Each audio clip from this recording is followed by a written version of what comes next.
Hey guys, I guess here we are in the middle of August. I've had a really weird week this last week. We had stuff going on within our family last week and it's just kind of carried over. So I owe some apologies to actually several of you that are on here because I'm way behind in Messenger right now. So I see that there are messages from several of you that get on this call, and I apologize. I have not had a chance yet. So that's first things first. Second thing is we're going to watch Monday Motivation. But while we're doing that, we have an event coming up, like a back to school immune system event coming up on Thursday night. So this would be a great time while you're listening, if you're a multitasker, to couple of different ideas I'm going to throw out there for you to tag the people that you already have in the Beauty Inside and Out group. Tag them in the post that's announcing the event. There's one that says back to school, blah, blah, blah. It tells the date and time. You can send them a message in Messenger and say, hey, I just tagged you in something that's going to happen on Thursday night. They always do cool giveaways, and it's going to be about back to school, kids and their immune system, but it's helpful for anyone. That way you're not eliminating anybody, but that's just the theme. We're going to have some live testimonies that night. So it's going to be a really good event to invite people to. So if you want to be doing that while we listen to the Monday Motivation, it's going to be very good. I'm going to give you I cut out 9 minutes of the beginning of Monday Motivation because we've heard from Robin Sullivan before. I think that proper introductions are super important when you're going to listen to a speaker, and I think it's kind to the speaker to give them a proper introduction. But this introduction got chopped up into, like, talk about this for a second, introduce a little bit more, talk about this, and it took up 9 minutes of time that I'm trying to save. So I don't want anybody thinking I'm being rude about that. But the information on this call is very good, I think. And it's very important to know because she's going to tell us how she goes about talking about gut health to prospects, which is super relevant for what we do. Also, one thing that you need to know is that Robin she went from, I want to say she jumped from emerald, but I could have this part wrong, emerald to diamond in like a 2-month span. I know she did it fast, whatever it was, whether it was from emerald to diamond or sapphire or whatever. I think she went through sapphire and into diamond, but then within the next month or so, she re-ranked, or she had re-entry. She went enough over diamond points that she was able to do re-entry. Then she turned around, went from re-entry, and now she's already on her second position, a senior ruby, and her husband is a ruby. So this woman, that's pretty much all the introduction you need to know whether she's worth listening to or not. So here we go.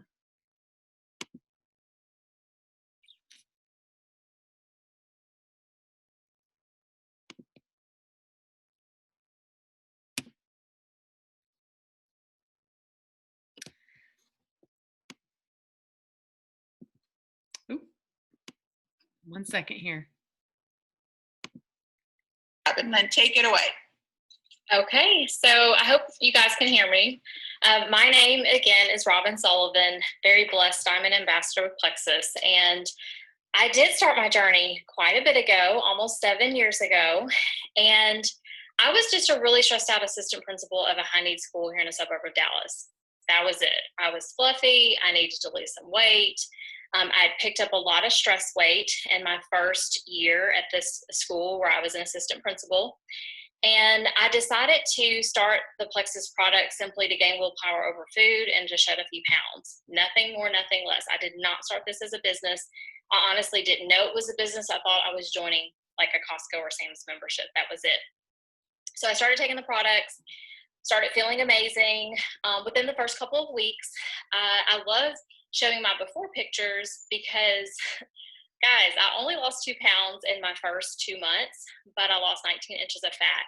And so pro tip for you, please, please, please encourage your folks if they have weight loss as a goal to encourage them to stay off the scale and to measure themselves. Get a handy dandy measurement chart, send it to them via email, and make sure that you're asking them to do that, because a lot of people will start to get discouraged and think, especially as we talk about gut health, y'all, and we're talking about the triplex, that's foundational. It was foundational for your health, and it was foundational for me building my business. And honest to goodness, had I only looked at the scale, I probably in my mind would have been a little bit discouraged. But that 19 inches of fat that I lost, because I measured myself, and me seeing the difference. I didn't even take real before and after pictures. I mean, look at the top left picture, the one with the pink border. That was my first super bootleg before picture, and it was done by accident.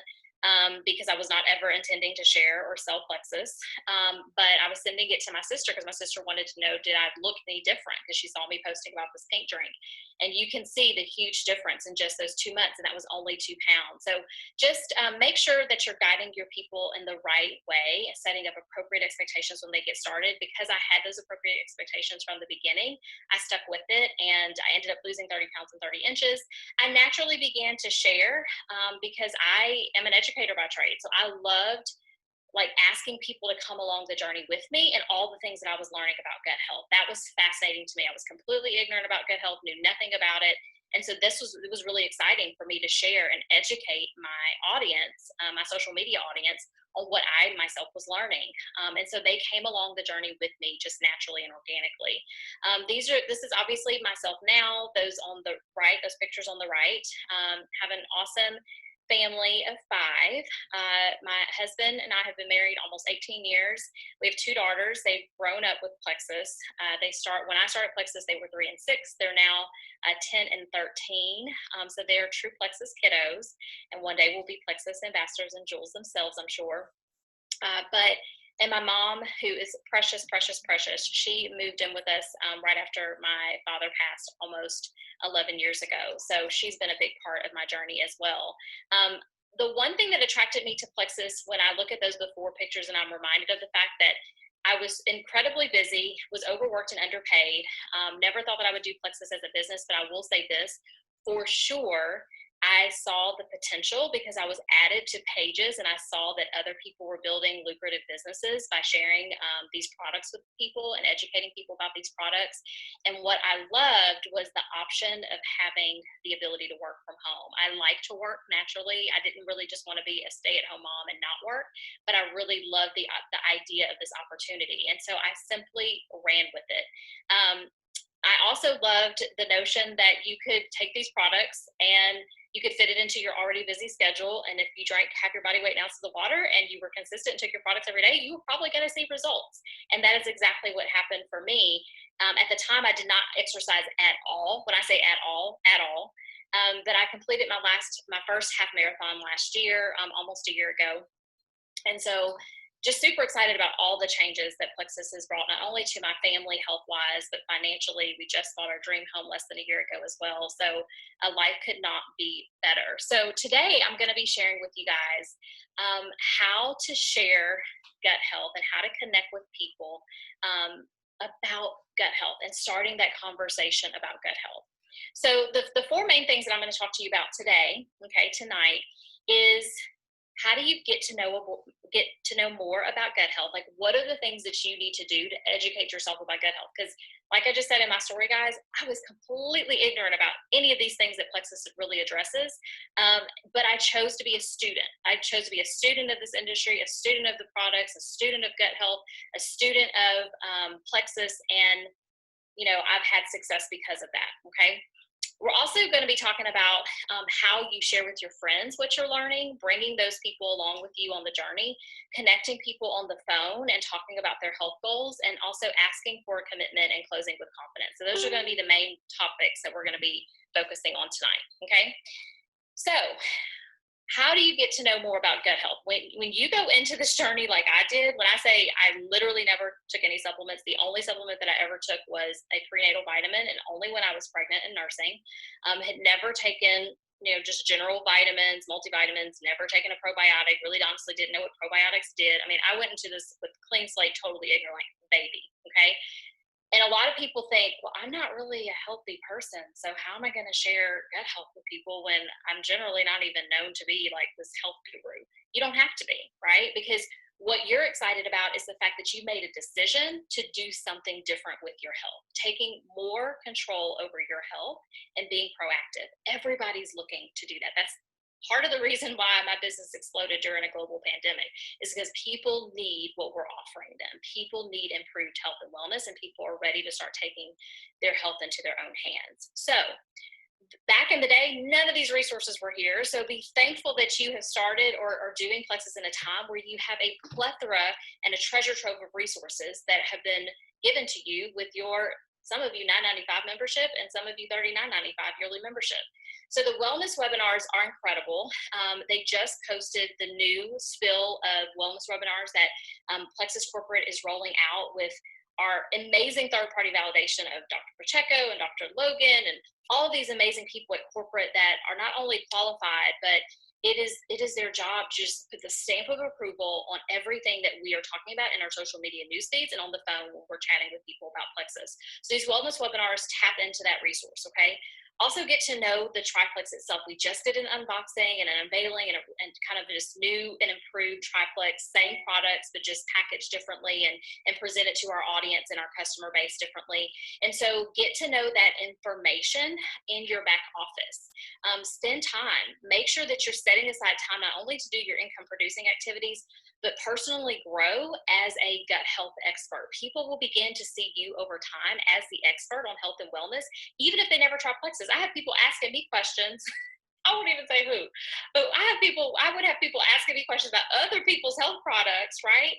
And they never even started Plexus. Like, they weren't doing Plexus at the time. They were asking about other products. Hey, is this healthy? Should I try this? I'm like, why aren't you trying Plexus? What's happening here? And so it's so important that you get to know our product line and educate yourself over time so you're confident. Because the more confident you become, the more you realize, man, I'm offering a gift to people. Like, I'm doing people a favor. They're not doing me a favor. I'm doing them a favor by educating them and empowering them to take control of their own personal health, okay? And then finally, be familiar with our corporate Plexus Worldwide YouTube channel. Oh my goodness, it is such an amazing resource. It is literally, you click and you search and you copy and paste. That's all you got to do. So anytime I'm on the phone with somebody, all I do is I'm talking to them and I'm asking about what their health goals are. We'll get to that in just a second. And then while I'm literally on the phone with them on speakerphone, I will legit go to Plexus Worldwide YouTube channel and I'll go search Plexus microbiome video, copy it. I'll send it to them right then, or I'll wait until see what they say. You know, I obviously don't mind sending the information to them, but I always try to like layer on the information, because if they join when I'm on the phone with them, which in many cases they do, then I will send that after the fact. But you don't want to overload people with too much information all at once. So, you know, add as needed, like PRN, right? So we can go to the next slide. So then once you're getting to know, drip, drip, drip. So when you're getting to know, you're starting to share with people, you're getting to know gut health yourself, don't keep it to yourself. That's why I always encourage my people, start sharing immediately, because you're inviting people to take this journey with you. Take this journey of you educating yourself, and then you're educating others, taking this journey of you being more accountable to your own health, you bringing and inviting people on this journey of you doing something different and doing something for you. You know, there's this big thing with self-care. Okay, this is self-care, y'all. So invite people on that journey with you. So as you're learning, it's what we say in Plexus, you know, you earn as you learn, or you learn as you earn, either one, okay? You are going to be earning, right, great sweatshirts and bonuses and rank ups and all the things, while you're learning at the same time. So that's exactly what I did 7 years ago. As I would learn more about gut health and all the other things that Plexus addresses, I would share those things on social media.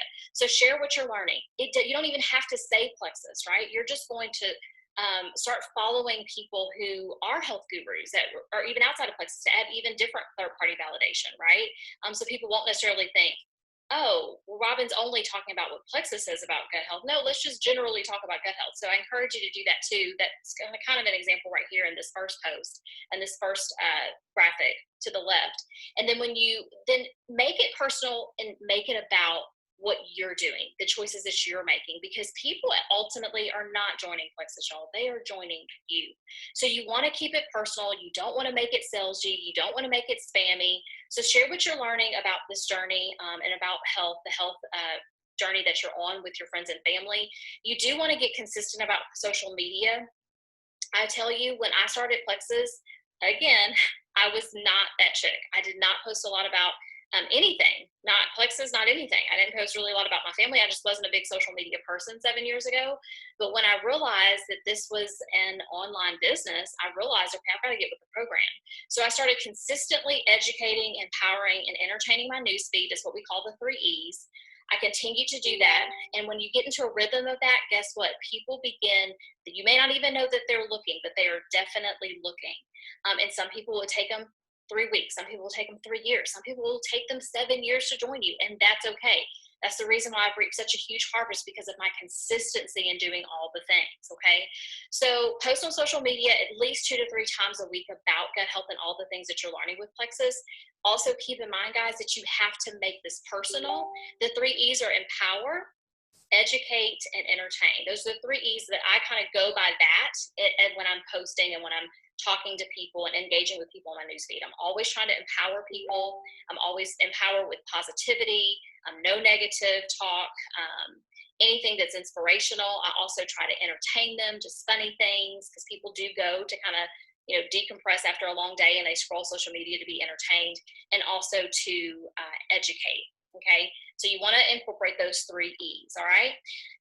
But the other thing I want you to realize is that you've got to add in your everyday post, guys. So if you were not a big poster like I wasn't in the beginning, then you have to realize, okay, I've got to start putting myself out there. I've got to start living out loud. I have to be more unapologetic about who I am, what I'm sharing, and what I'm doing to incorporate this new lifestyle with my family, with my already busy life. People are watching you, so you just got to go for the gusto, okay? You also want to reach out to people who are interacting with your post and your stories. Get you a little notebook, start making those lists, okay? One of the easy ways in the beginning of my business that I consistently kept my funnel full was I would look at who was liking my post, okay? Who was commenting on my post? Who was, back in the day, there weren't stories, but now I'm looking at who's consistently looking at my stories, who is consistently commenting or responding to my polls, okay? And then I reach out to those people, all right?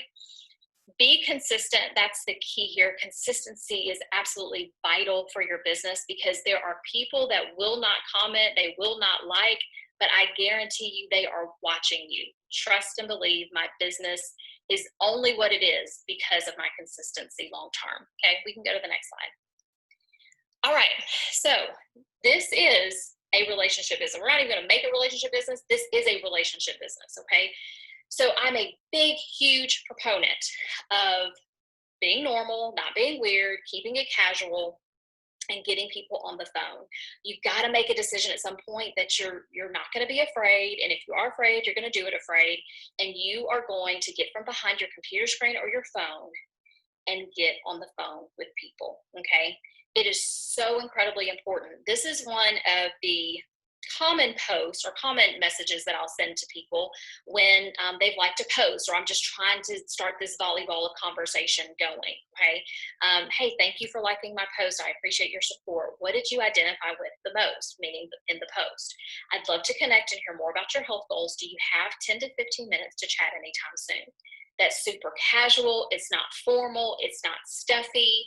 And people are either going to respond or they're not. Some will, some won't. So what? Keep it moving. So that's how you begin that conversation. Okay, we can go to the next slide.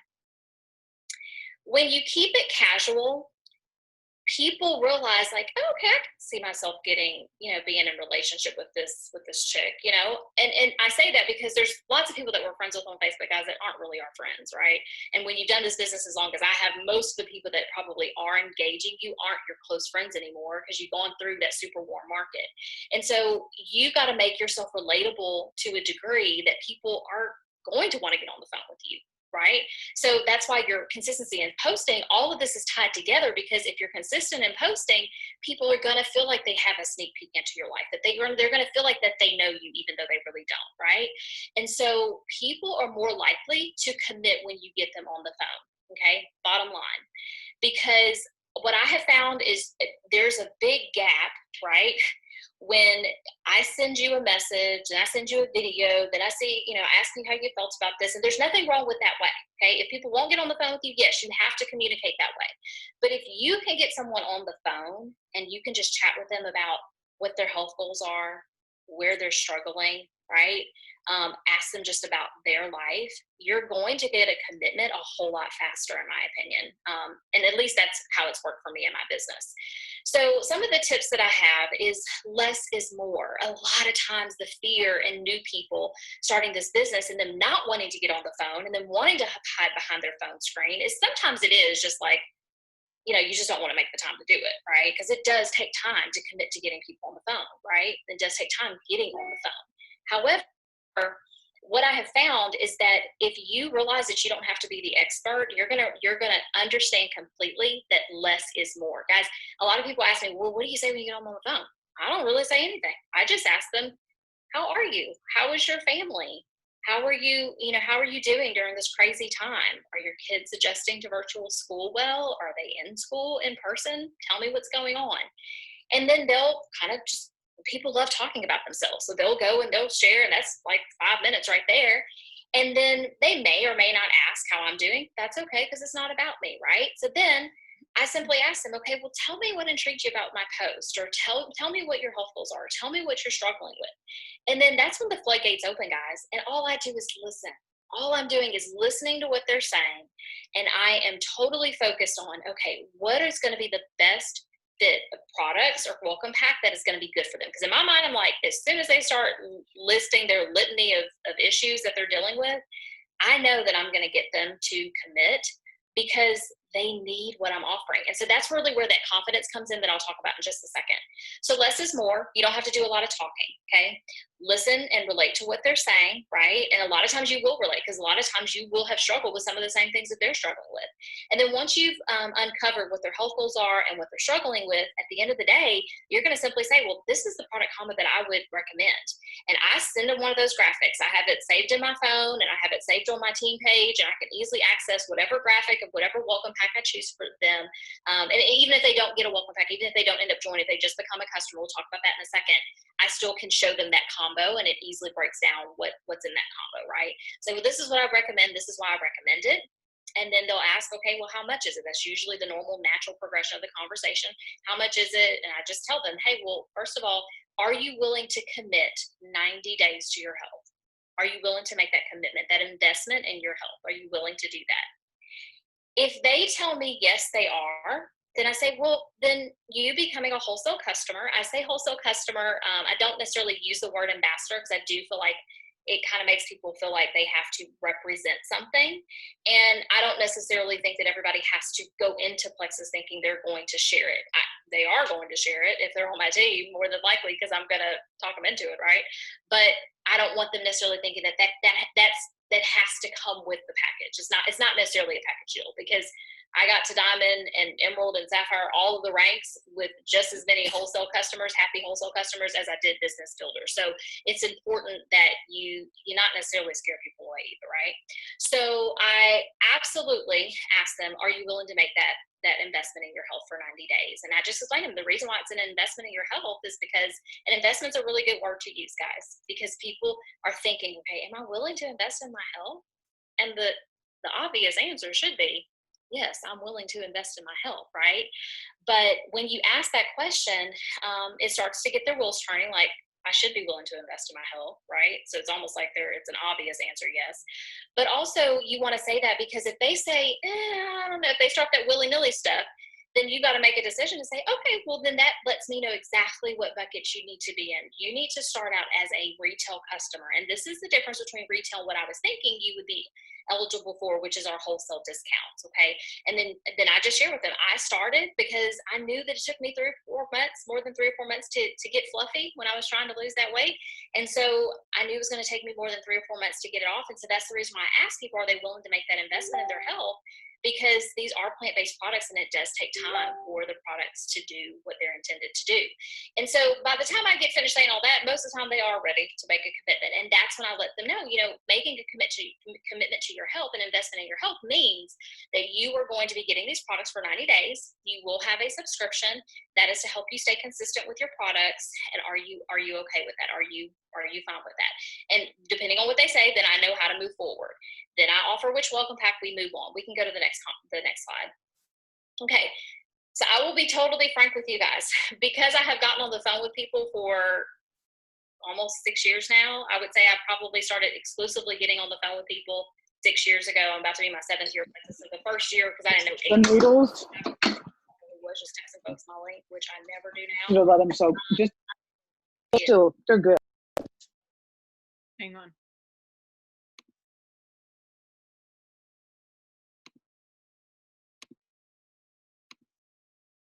I don't know if that was on their end or on the Zoom, but okay. Just know my ambassador number. That's how much I don't use my link. If they say, if when I get them on the phone, it's probably a 95% chance that they'll say yes. And even if it's not right at that moment, they probably will say yes very soon, like based on payday or that sort of thing.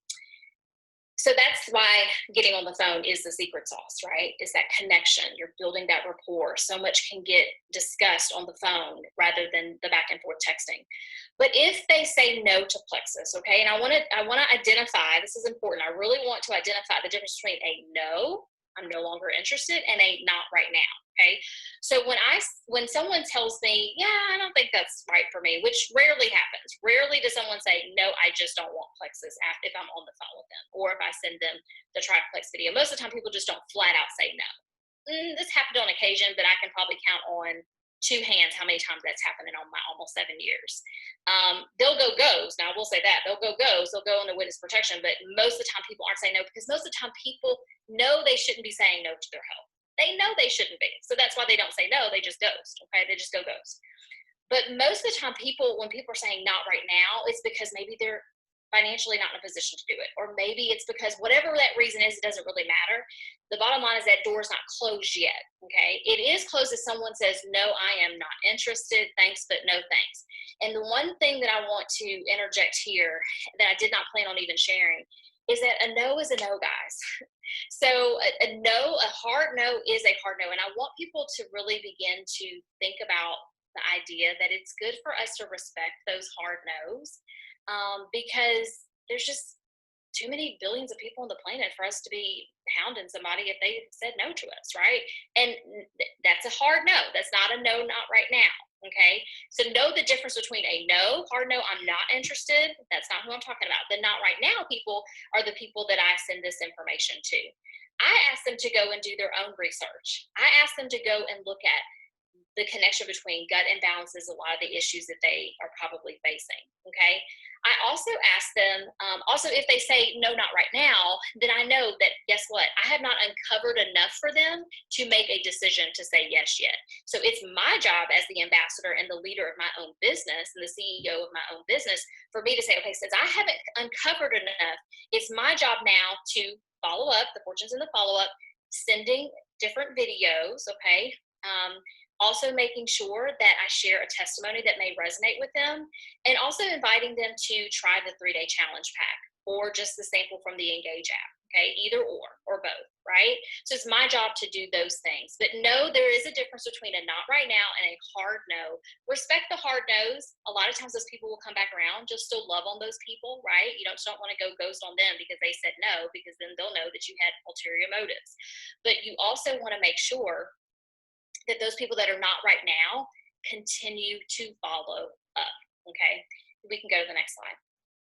All right, so closing with confidence. All right, I really, really, really think that when we get out side of ourselves, and we get out of our head, we step outside of ourselves for just a second, we realize what we actually have been given with Plexus, we will then be able to close with more confidence, and we will be able to be more unapologetic and super proud of what we are doing to help improve the lives of people in the area of health and finances.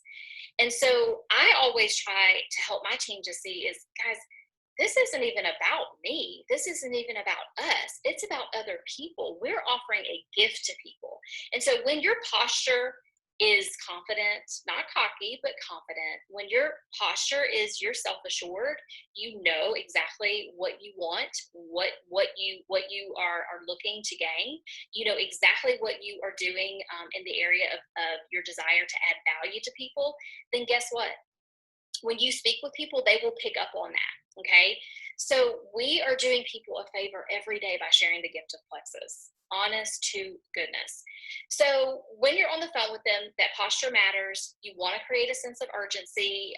I am not against at all saying, hey, the special ends and I make up my own deadline when it ends. Okay. Because it's my business. So if the deadline ends on Friday, even though it may not end until the 31st, I'm going to say it ends on Friday because I want you to move. I want you to act, right? Also creating a sense of urgency by just helping people to see that, man, if in 30 days you can kind of destroy your gut microbiome by crazy eating, all the articles that we've read about, you know, the things that you can do to damage your body. If you've seen that McDonald's documentary on Netflix, all the things you can do to damage your body in just 30 days, guess what could happen in 30 days if you actually committed to your health and really focused on your gut microbiome, right? So creating that sense of urgency by sharing that with people, and also making sure you put people in the right bucket. I've already talked about that. That right bucket means if they are not willing to make that commitment to investment in their own personal health for 60 to 90 to 60 days minimum, but 90 days is preferred, then they need to go in the retail customer bucket. And it is very much so okay for you to put your foot down and say, okay, well, you're gonna be a retail customer then. And this is the difference between retail and wholesale, and letting them know the price differential, but be like, you know, until you're really ready to commit. And honest to goodness, guys, I'll be very frank. I encourage people not to order at all. I'm like, if you aren't even willing to commit 30 days to your health, 60 days to your health, this Plexus is probably not gonna be the right fit for you. And I'm okay. And it's that level of confidence that you need in order to build a sustainable and lucrative business, because people then want what you're offering when you're like, no, you don't need it, right? They're now wanting to come to you when you are putting it out there like, no, you don't even need it. If you're not willing to commit, you don't need it, okay? And then finally, you want to connect their health goals to a welcome pack that fits their needs, okay? The welcome pack that fits their needs is going to depend on what their health struggles are. So make sure you're listening very well when they're talking to you about what their struggles are, okay? We can go to the next slide. All right, so it's time to get into action, y'all. I always love to end a call or end a training that I do with my team by helping them to see, like, what are the next steps? What are the action items? Because, you know, honest to goodness, it means nothing for you, all 500 some odd people that are on this live call right now, to listen to what we're saying, but then not actually going and taking action. So the first thing I want you to do is educate yourself on gut health, guys. I literally became an expert. Back in the day, there weren't any of these resources, but there was a Lori Ward Harrison. There was a Sonia Dudley. There was a Sheila Medina. And I would just devour those videos, y'all. There were marbles out there, and I devoured their videos. And that's how I learned about this business and about these products. So educate yourself on gut health with all the new resources that we have and the old ones, right? They're tried and true. And then share what you're learning with people. Make a commitment to yourself today that you're going to get consistent with posting, because guess what? You are sending a message to people when you do post about your journey with Plexus, and you are sending a message to people when you don't. And I cannot tell you how many times when people have joined my team, whether they're my direct sponsor, they're my direct recruit or not, how many people have walked away from Plexus for whatever reason, and they have come back, whether they were directly to me or they were someone on my team signed them up, but those people now have been gone. They've joined another company or they've quit Plexus, done whatever, and those people come right back to me because I have been consistent in sharing what I'm learning for this 6.5, almost 7-year journey. Okay. Make sure you incorporate your everyday life on social media. People are buying into you. They are not buying into Plexus. And then finally, keep track of those people in your stories and your Facebook and your Instagram, your likes and your hearts, all the things. Make sure that you're keeping track of that. Get yourself a good notebook, a great planner, get yourself organized, and begin engaging those people. It is so, so important that you get organized, guys. You can't build an amazing work from home business if you're dibbling and dabbling and you're treating it like a hobby and not a business. So I hope this was beneficial for you guys. Thanks so much for hopping on. Does anybody have any questions? Oh my goodness. Do we have questions? We have lots of we all have questions. We all have questions. It was so wonderful. People would like a little expansion on what exactly is a hard no. Okay, so a hard no to me is no, I am not interested. That is a hard no. Okay, and ignore is not a no. A going into witness protection is not a no, because this is the way I feel about ignoring and witness protection people. Because you didn't have the gumption or the emotional maturity to say no thank you to me, then that leaves an open door for me to continue to reach out and follow up and see, if things timing may be right at this time. Okay. So ignores and witness protection, that's not a no to me. A no is straight up, I am not interested in Plexus. Thanks, but no thanks. That is a hard no to me. Okay. And even then I will ask for a referral. I will say, hey, well, if you know anybody who's suffering from any of these things, let me know. I love referrals. I have a great referral program. Okay. So that's how I differentiate a hard no and a no, not right now. And a lot of times, most of the time, honestly, Genevieve, people just say it's just the timing's not right. Things are crazy and busy, not have the money, blah, blah, blah, blah, blah, this, that, and the other. And so you just keep those people on your follow-up list, and you're not going to badger them. Just in the right timing, continue to engage them, build that rapport, build that relationship, and send them things as you deem it appropriate, whether it's a special or a new product, that sort of thing, a 3-day challenge, whatever it is. Hope that clarifies that. Yes, great.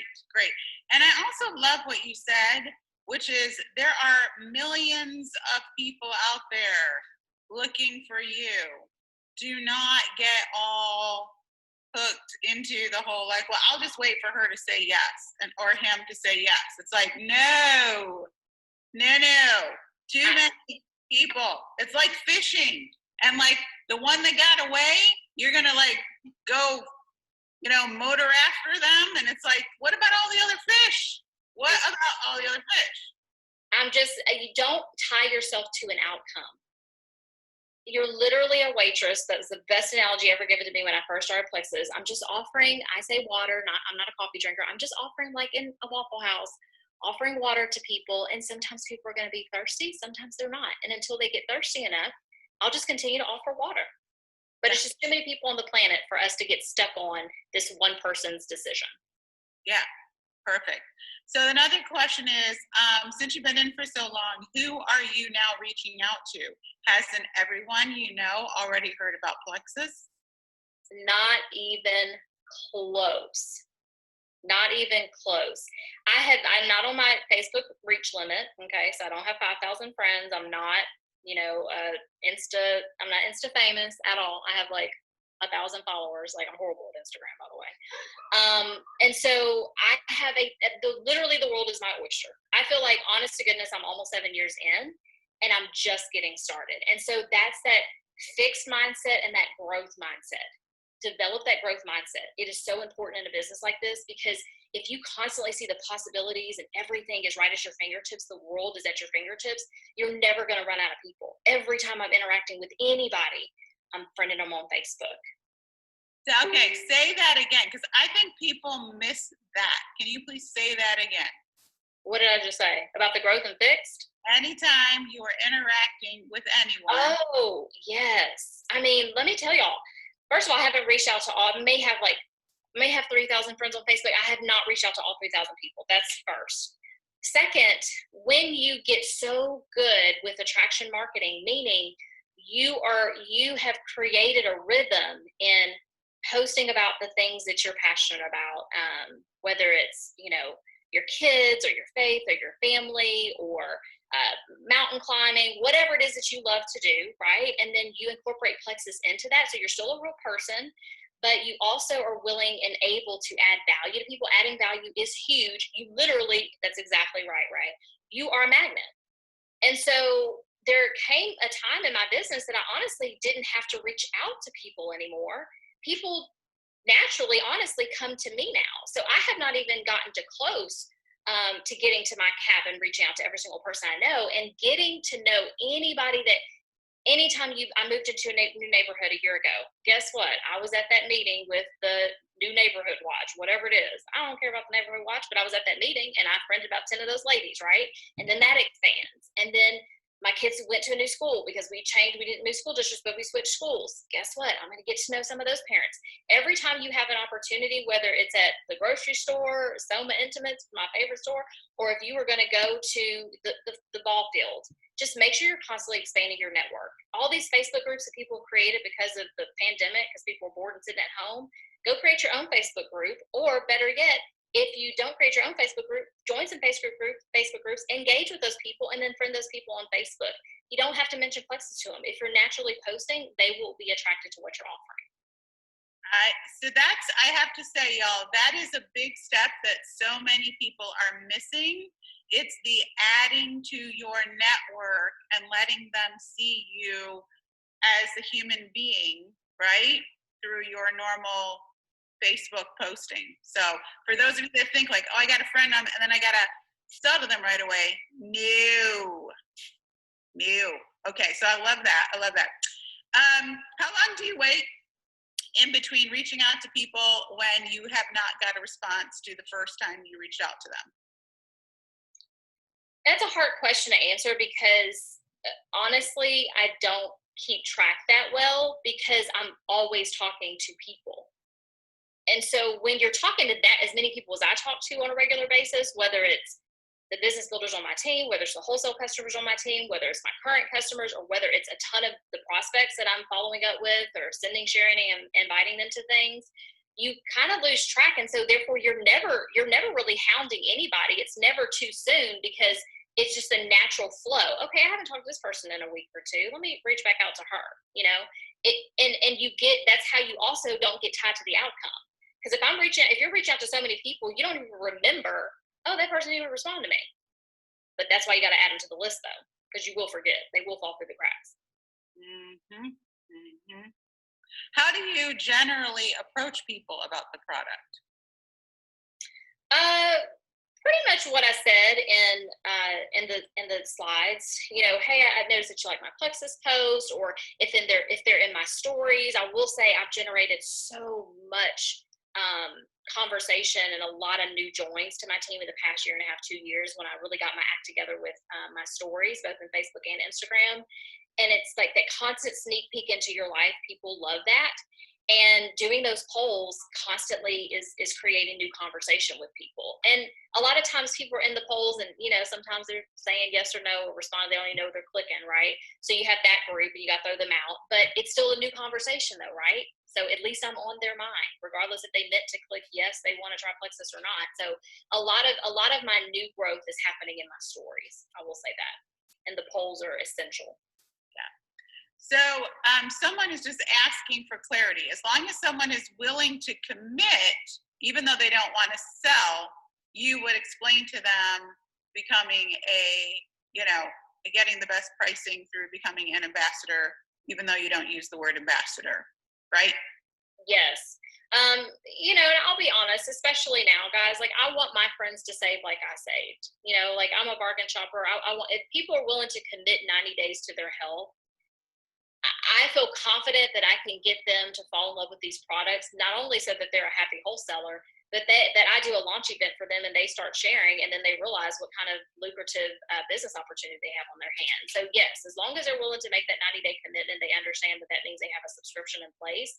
and it's minimum going to be triplex or slim metaburn, one of the 3 combo pack or whatever, then I'm willing to sign them up for wholesale, offer that wholesale ambassadorship to them. Okay. So next question was about bonuses. You said you do have a referral bonus program. Somebody is asking what that is because they've heard people say they give them their bonus and all that stuff, which, what? I did not say referral bonus. I said I have a really great referral program. And that referral program is literally anything you want it to be. It could be, oh, I'm offering you free shipping for the next 3 months and I'll rebate your shipping. Or you can go into there's something you can do in the back office where you add something to their account where they can have a credit to their next purchase, right? You can offer them, a free bottle of whatever the product of the month is, right? If you're trying to promote the product of the month. You could also just send them a fun gift in the mail. I'm constantly going and finding really cute gifts for people, well, for my team, obviously, but also just any cute gift and a cute water bottle, put it in the mail. Thank you. People like free, so it doesn't have to be a ton. It doesn't have to be anything big. Love it. Love, love, love it all. And for those of you that are asking about social media, asking about stories and all that kind of good stuff, I want to refer you to Unit 8 in the new Ambassador Academy. We did a whole month's worth of training on social media, and that's where all of that training lives. That's where all of that training lives. But someone is asking, what kind of empowerment posts do you do? Oh, I'm really big on people reaching their full potential, dreaming big, setting huge goals, believing in themselves. Those are the type of empowering posts that I choose to put out there for people who choose to read my post. I just really believe in you attract who you are. And so if I put out there that I'm confident, I'm unapologetic, I'm going to do it afraid, I'm going to do something despite what XYZ person says about me. That empowers other people that think the same way to join you on the journey. So you really do attract who you are. So I try to put that into the atmosphere. Love it. Love, love, love, love. Well, Robin, this was absolutely, positively amazing. I am so sure that, so what I'm going to recommend to all y'all is that you go back and re-listen to this training, because some of the questions that I didn't address were actually already addressed earlier in the training. So maybe you got on a little bit late, but I want you to know you're going to be able to get this recording, and I can't encourage you enough to continue to listen and listen and listen and listen and listen and listen. So I want to thank you all so much for tuning in. This is how you make it simpler. It is how you make it simpler. This is how you lessen the learning curve, by listening to people who are doing it and just doing what they say, even if you have to do it scared. Robin did mention the wellness webinars, and y'all, if you have people that you don't know what the next step is for them, read those topics. Read those topics and invite them. If you know someone that is having trouble with the afternoon slump, then you can just simply reach out to them and say, hey, just wanted to pass along some really interesting information from you. I know you're still thinking about plexus. Want to tell you could jump on this webinar and get information to help you on your journey, right? Those wellness webinars are there for you to hook people into, either live or via the recordings. Robin, I'm going to give you the last word, my friend. First, I want to tell you thank you so very much for spending your time helping so many people with our super important mission. But you get the last word. Oh, thank you so much, Genevieve. You are a gift to our company, so I just appreciate you and your leadership. But I'll end with this, guys. I really encourage any person that listens to this playback or is still on the live call to set a goal, dream big, and work towards that goal until you achieve it. I am living proof that hard work and commitment and loving people well and meeting people where they're at is absolutely the key to success in a business like this. So just work hard and go after it, guys. Thanks for letting me join you all. There we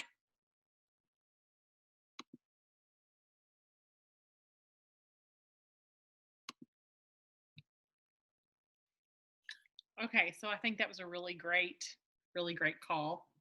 I'm going to open up, let's see, I'm going to put the chat over to the side so I can see.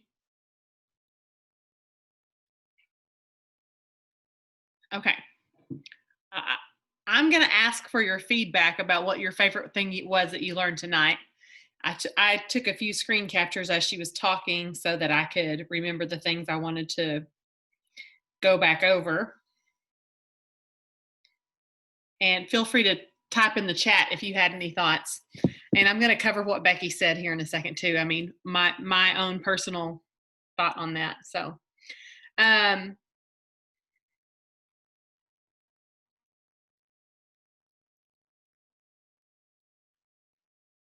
on, I'm trying to figure out why I screen captured this particular thing.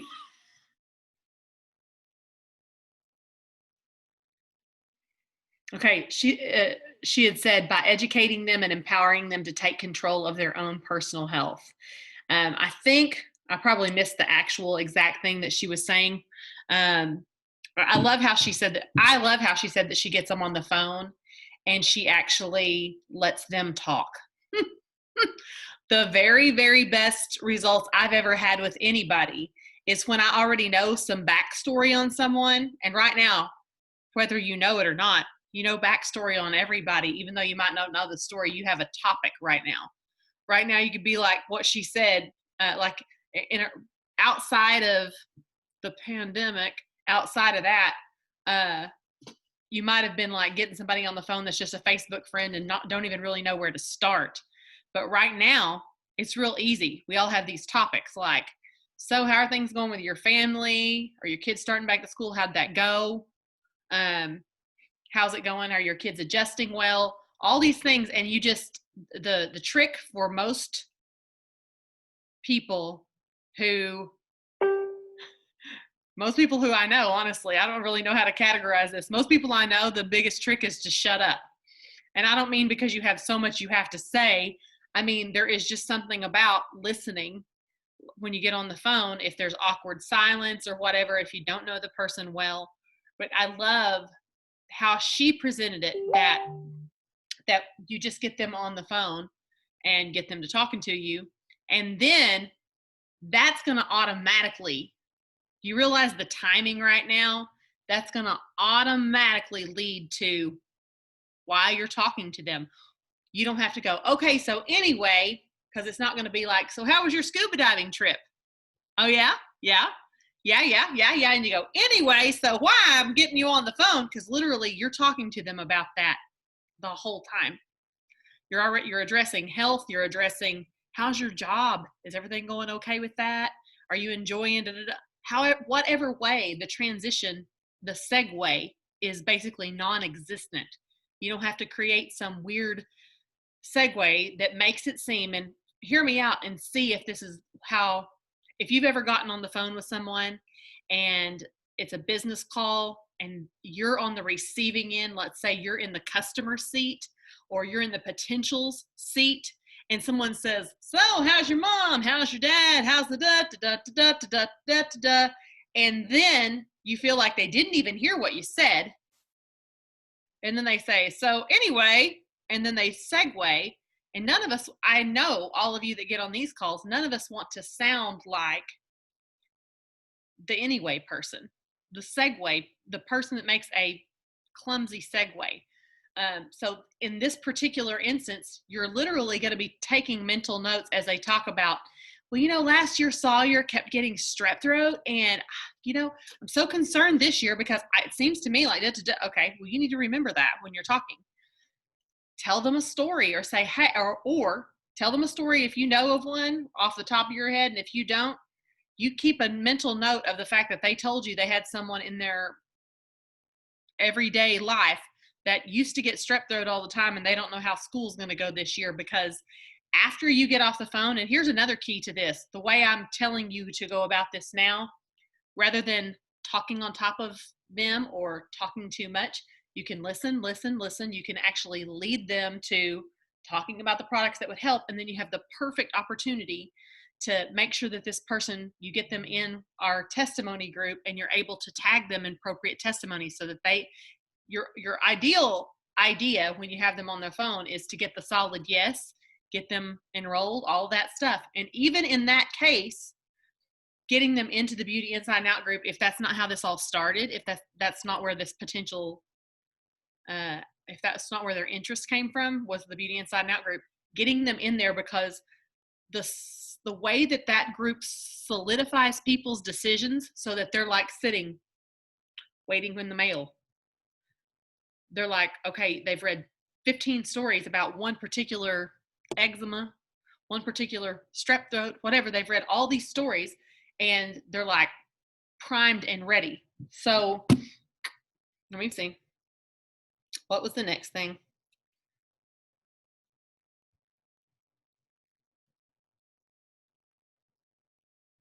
Oh, I screen captured. Okay. I screen captured share. This is how she talks on social media. Share what you're learning about gut health with your friends. Post on social media 2 or 3 times per week about gut health. Tip, add in everyday life posts in between those posts. Reach out to people who interact with your post and or stories. Now this is how she gets them on the phone. By reaching out to those people. Be consistent with posting. People may not comment, but they are still watching. Now, to address, before I go on to the next thing I screen captured, I think that was for my amusement. I think my son just did it. To address what Becky said, getting people on the phone used to be the hardest thing for me too, but I will say my success rate when I get them on the phone is very similar to hers.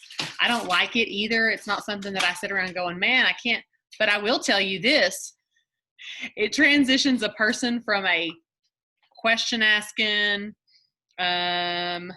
ghosting, ignoring, whatever it is, whatever category they would fit in, it transitions them from that into someone who's going to literally have a stream of consciousness going on with you. So I've not heard any ideas better than the ones Robin presented about right now, topics to talk about to people on the phone.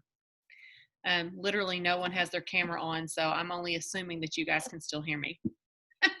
I only had one for a little while. I see you, Misty. I appreciate it. I was like, Misty was on here earlier. I knew I was still here. Hi, Becky. Okay, so I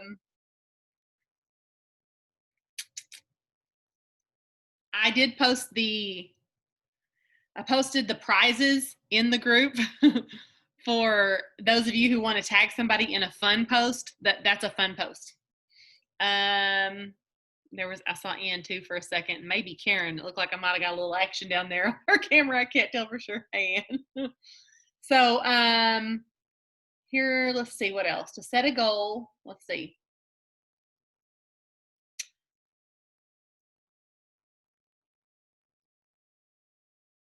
I like how she said toward the end when she said, I really encourage any person that listens to this playback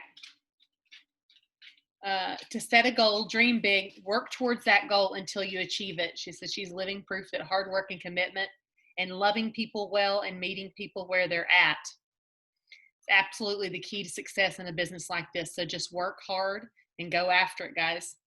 To me, that was one of the most powerful things she said, because it really depends on where you yourself stand about what Plexus does and what you truly believe. Like if you are one of those people who are like, I'm not sure if it really does anything for me, what might be a good exercise for you is for you to quit the products for 2 weeks. Just when you think that you got all your emotions together, mama, you get it all wrapped up and be like, I don't think I need to spend this money anymore. And then ask your husband. Okay? Like 2 weeks in, be like, how am I doing? And he'd be like, let's go back. Let's go back to the way things were. And I'm not joking about that, because when she has this this position of I'm handing people a gift when I reach out to them. If you're not in that headspace, which by the way, I am in that headspace, I for sure know. I see what happened with not just myself. Like, you know how you start thinking, am I placeboing here? What's the deal? But I'm talking about, because for me, the biggest thing that I saw happen was stuff that you are not. I had several other things, but the things that I saw that happened with it or the most remarkable are the non-tangibles, like mood. Mood's not tangible. Like, I can't point to it on my skin and go, it was here and now it's gone. My husband probably could. He could probably go, it was here and now it's gone. The mood, you know? So I'm saying, for me, the most tangible things are, for example, what it did for my sister. My sister didn't have quality of life. For those of you who don't really know, my brother died at 28. He was 28 years old, and it was mysterious and weird. Without saying this, I don't say this publicly, but I, over time, started connecting it maybe to him having lived in mold. And then I didn't know that at the time, but my sister moved into his room after he died, his old bedroom. He had not lived in that bedroom for a little while, but he had gone off to college. He had come back and was living back where we grew up, and had moved out and gotten his own place, but he had been sick. He and I both struggled a lot with respiratory, strep throat, those kind of things a lot when we were kids, that were like kind of, sinus, allergy, drainage. And then I don't know that he had this, but I had the feet problems. I had like janky fungusy toenail. I had itchy feet, acne, really bad. I had really bad acne as a teenager. And, you just, all these things you don't ever connect that they would all be from the same core problem. I didn't anyway.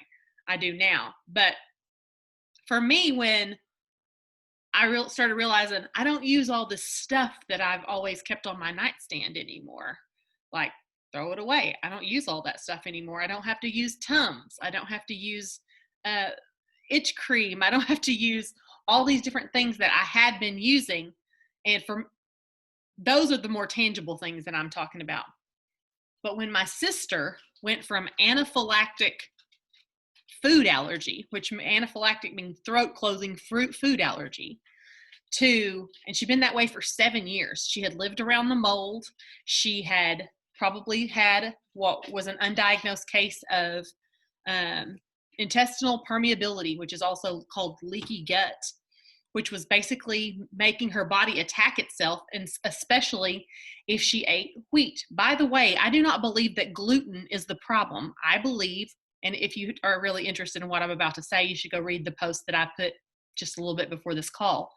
I believe that glyphosate, which is what is in Roundup, which is a weed killer, I believe that that is what is killing people today. I don't believe that it's gluten.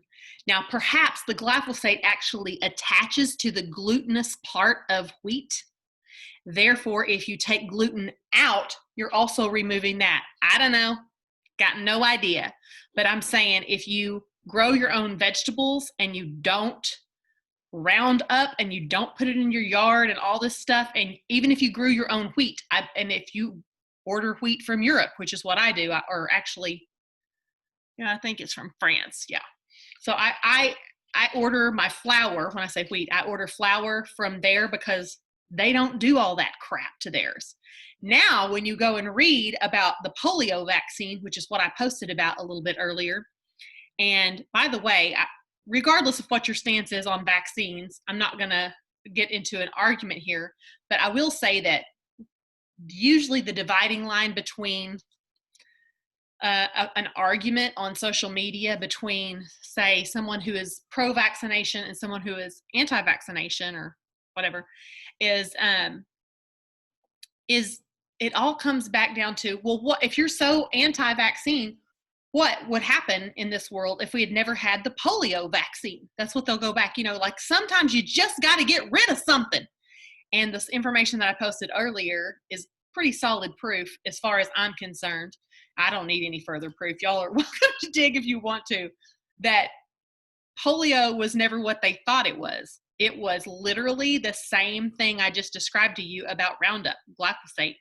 It was causing a problem that it was some sort of pesticide that they were using back then that was actually causing intestinal permeability, which is leaky gut, and it was down low enough in infants and children. Also, they were using mercury and why is my brain not thinking of it? Do what? Arsenic. I was trying to say arsenic, and I was like, it can't be arsenic. It was mercury and arsenic in these teething powders, and they were using it in some medicines and stuff like that back then. They said it was bowel cleansing. It was probably making them crap their pants, if I had to guess, because it was probably not good for them, but they were using it sort of like that. And the teething powder and stuff like that had these ingredients in it. And so infants, their lower intestines, which is down by the spinal cord, had permeability, so that as the gut is leaking into the rest of the body, it's actually affecting the lower end of the spinal cord, which is actually causing lower paralysis on the lower extremities. And around the same time that they quit using, at least widespread, using mercury and arsenic. Arsenic, is that what it is? I keep thinking that's not the word. Mercury, around the same time that they stopped using those, they developed a vaccine the vaccine didn't really seem to work, but they have assumed all of these decades, or lied to us, one of the two, all these decades, that the vaccine is what eradicated polio. When really, if you think about, especially if you are a believer, if you think, gosh, let's say if you think about God's perfect design, and when you start jacking with it, okay, you're like, did God create polio? It's like, no, people created medicine to put on infants' teeth that was filled with like heavy metals, and then therefore we end up with, by the way, the word for polio, it was actually poliomyelitis,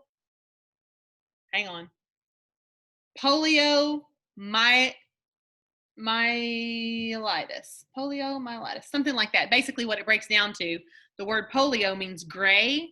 M-Y-E, is like the myelin sheath that's actually the casing that's the nerves are around the spinal cord. Your whole nervous system goes down the spinal cord, and there's a sheath, or like a what am I trying to say? It's like an electrical wire. Imagine that when you cut an electrical wire, if you've ever seen like a lamp cord or something that's been rubbed raw, and you can see all the little electric components, but then they're wrapped in a sheath. That's sort of the way our spinal cord and the nerves in our spinal cord are wrapped in a sheath, okay? So when you have a breakdown of the myelin sheath, by the way, in case Graciela gets to watch this later, I think that she asked a question.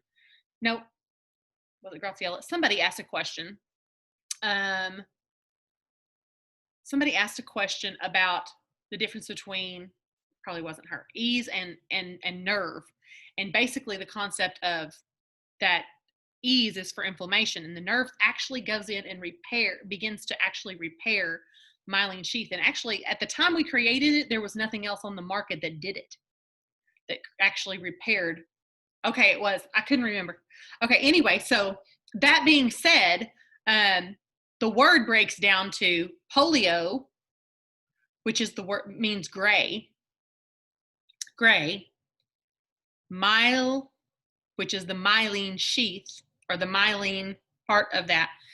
Itis means inflammation. So a gray inflammation of the myelin sheath.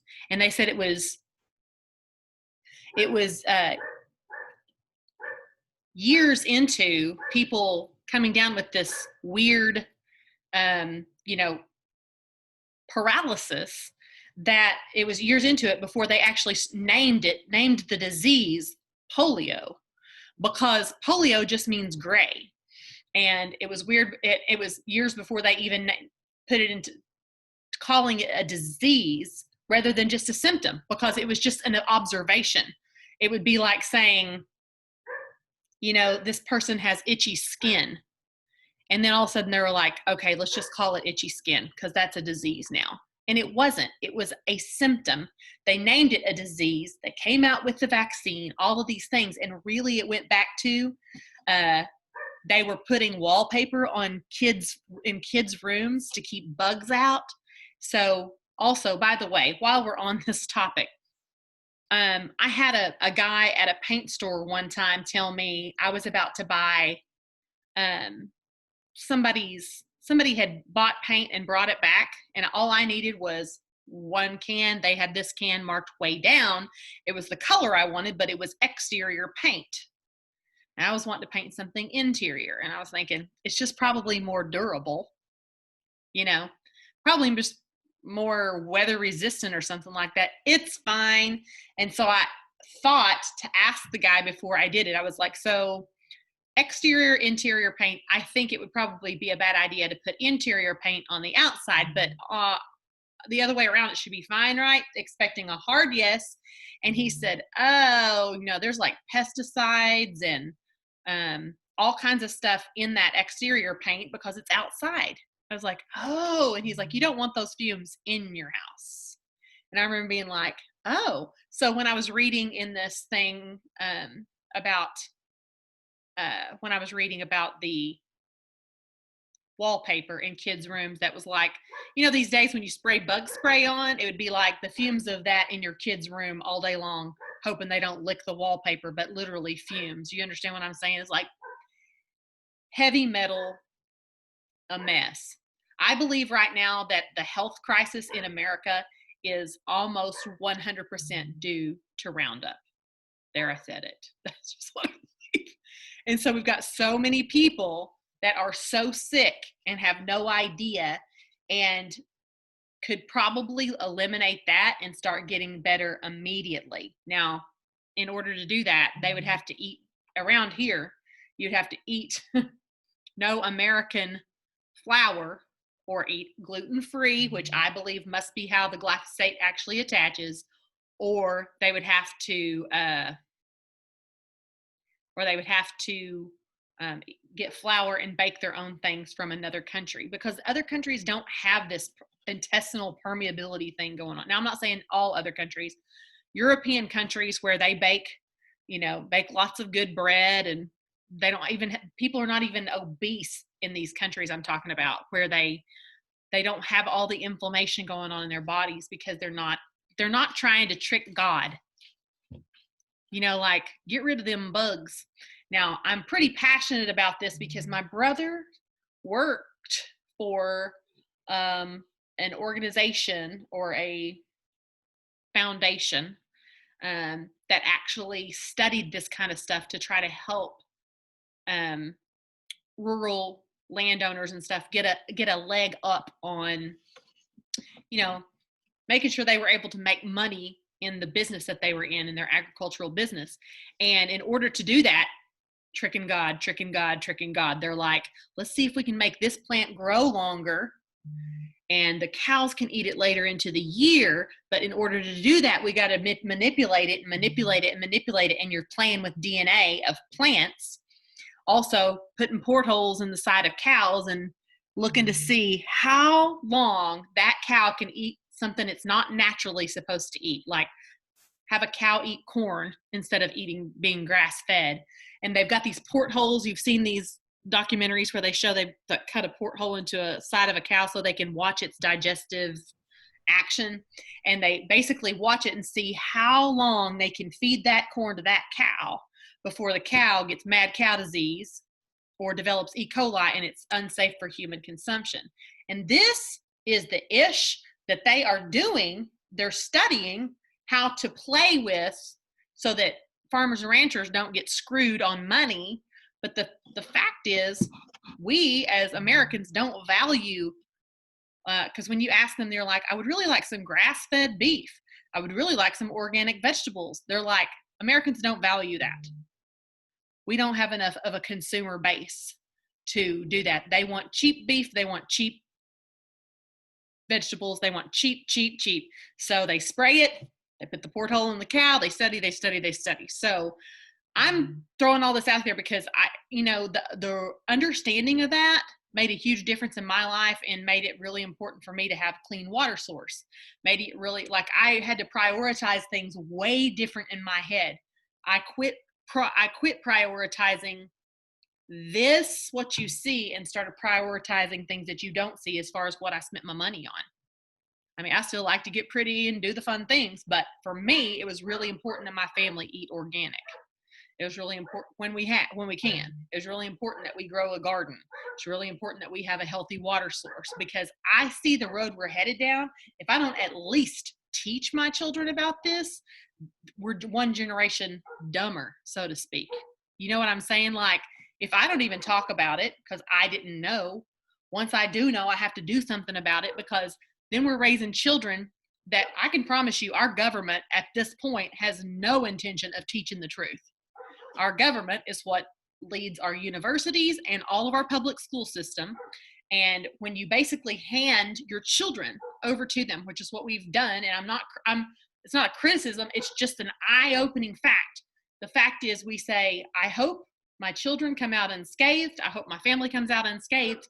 And the hardcore truth is, it's really our job to make sure that that doesn't happen. Ultimately, if it is to be, it's up to me. And I'm going to teach my children about the best I can without getting in an argument about vaccines. I'm going to teach my children the best I can about weeds. I'm going to teach my children the best I can about gut health, and teach them all the things I didn't teach them when they were younger in regards to prioritizing the money that you spend, what you spend it on. Because I got this, I've had the, if you want to call it I don't know if it's the blessing or not. Sometimes it feels both ways, but I've had the blessing of hearing, at this point, I'm 8 years in, and I can't count how many messages I read a day,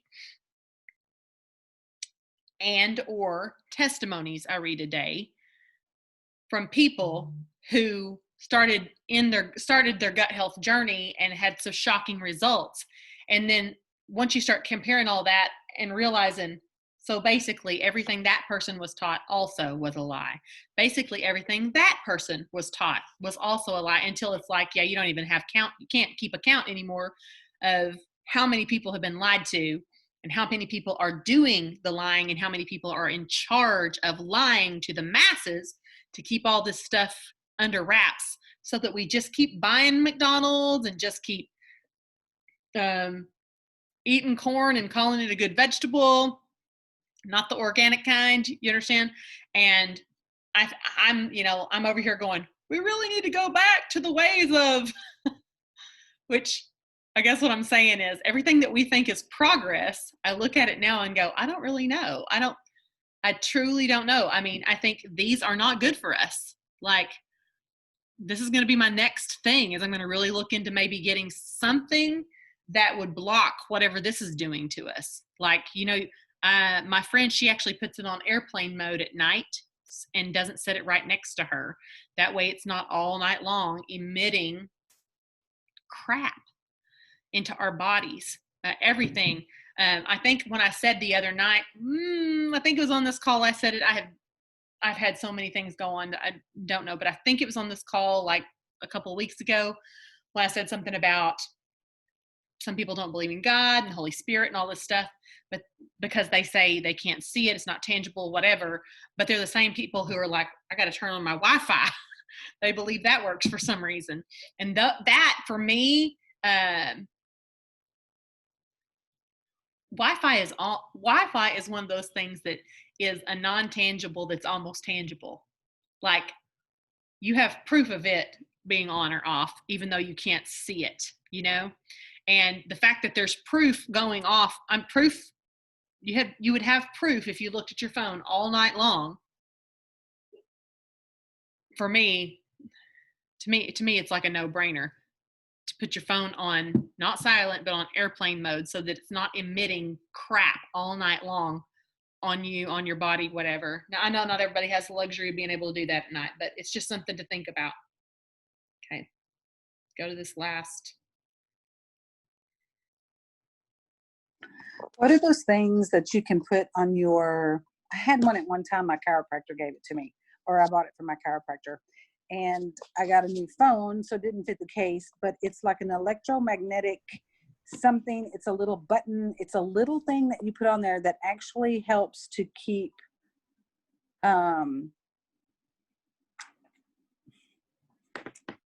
it's basically to just kind of protect you because your phone is so close. You're always holding it if it's up to your ear. And do you remember what those are called? Because Is it like an EMF blocker? that's it. Thank you. Okay, you're welcome. What's the F stand for? Frequency. Frequency. Okay, duh. Yes. And I think the cow thing you're trying to think of is trocar. It's a trocar where they put, yeah, because they can do. I watch way too much Dr. Pull, but he's a vet and he does large animals and farm animals. And when cows get a lot of gas in their stomach, build up in their rumen, that's what they use to release the pressure and get the gas out so that it doesn't cause their heart to like quit because it's so much pressure from the gas. So it's the same thing they use in vet school and places, but they put like a clear thing over it so that you can actually see what's happening inside the cow's stomach. That makes sense. I know that cows can get in something that, like, for example, in a different life of mine, years and years ago, someone opened a silo or a grain bin or whatever, and it just poured corn, dried corn out all over the ground.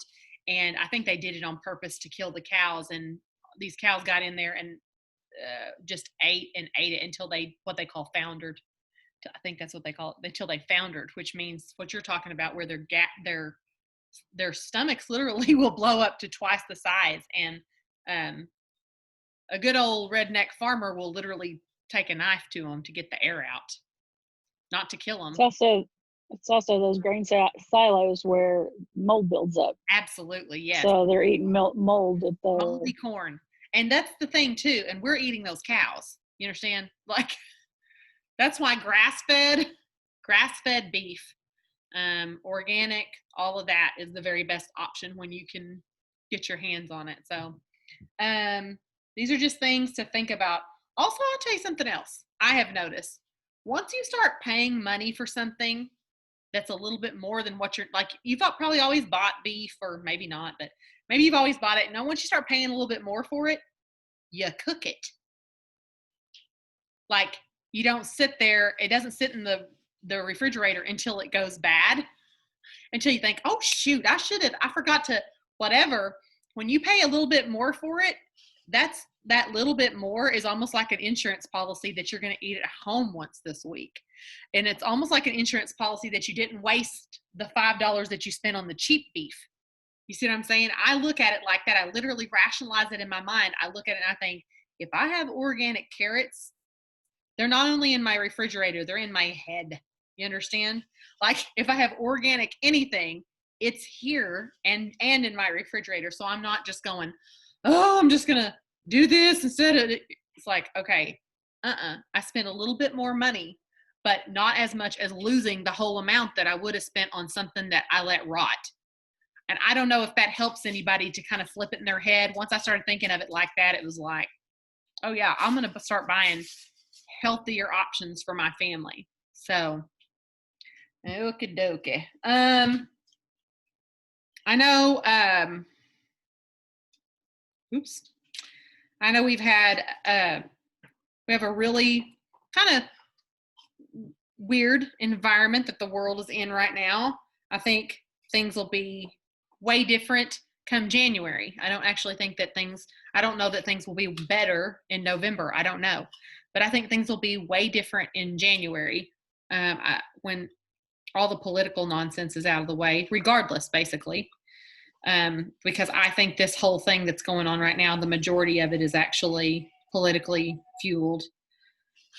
my number one piece of evidence for that is the fact that something like this happens every time there's an election. So there's that.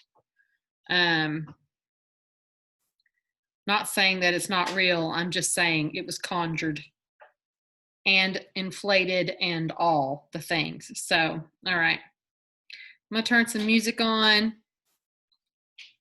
Maybe I am. There we go.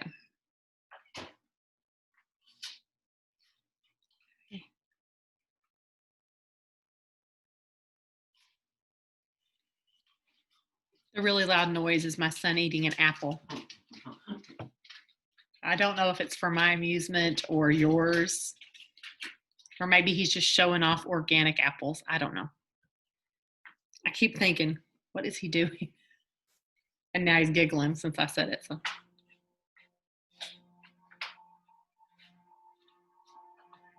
I'm not sure if this is the one I meant to turn on or not. Let's see. We'll go with it. If you guys would be so kind, hold on for just 1 second, because I'm going to do something here, and I'm going to say,